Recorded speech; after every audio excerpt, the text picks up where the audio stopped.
Milton বকা দিয়েছে আমাকে, সেটাকে সমর্থন করেছে পিনাকি। কোনো ভদ্রলোককে এভাবে গালি দিতে পারে না।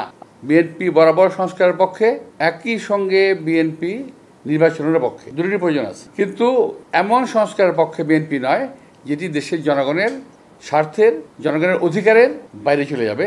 এমন কোনো সংস্কার বিএনপি কিংবা আমরা মেনে নিতে পারি না, মেনে নিবও না।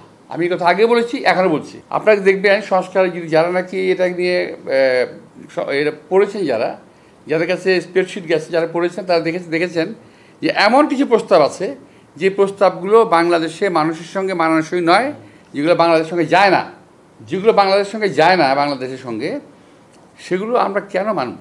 এবং এই যে মানা নিয়ে কালকে দেখলাম এক ভদ্রলোক, যিনি, আমি নাম নিচ্ছি না, তবে আপনারা বুঝে নিন, যিনি দরবেশের সালমান রহমানের টাকা খেয়ে মোটা হয়েছেন, স্বাস্থ্য ভালো করেছেন, চেহারা সুন্দর করেছেন, লম্বা লম্বা কথা বলেন বাইরে থেকে। খুব দুর্ভাগ্যজনকভাবে উনি আমার সঙ্গে কালকে বাজে কথা বলেছেন।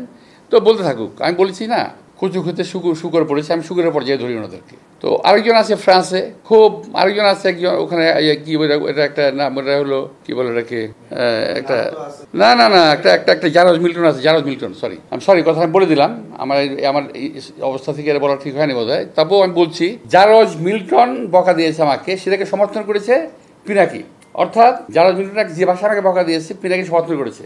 আমি বলতে চাই যে ওরা সবাই একই বংশের, একই গোত্রের সন্তান। কোনো ভদ্রলোককে এভাবে গালি দিতে পারে না। আমি ঢাকার মানুষ, আমি ইচ্ছা করলে ওরা যে ভাষা গালি দেয় তার চেয়ে জঘন্য ভাষা গালি দিতে পারি, কিন্তু আমার বাপ মা, আমার পরিবার এটা আমাকে শেখায় নাই। ওরা যেটা বলছে এবং বলেছে এটা ওদের পরিবার থেকে শেখানো, ওরা ওই পরিবার থেকে করে আসছে, শুকুরের জাত। আমি সরি, আমি কথাগুলো বললাম বাধ্য হয়ে, যে আমি যে বলেছি আজকে বলি, এখনো বললাম যে এখনো যে সংস্কারের কথা বলার কারণে আমি নাকি সংস্কার মানি না।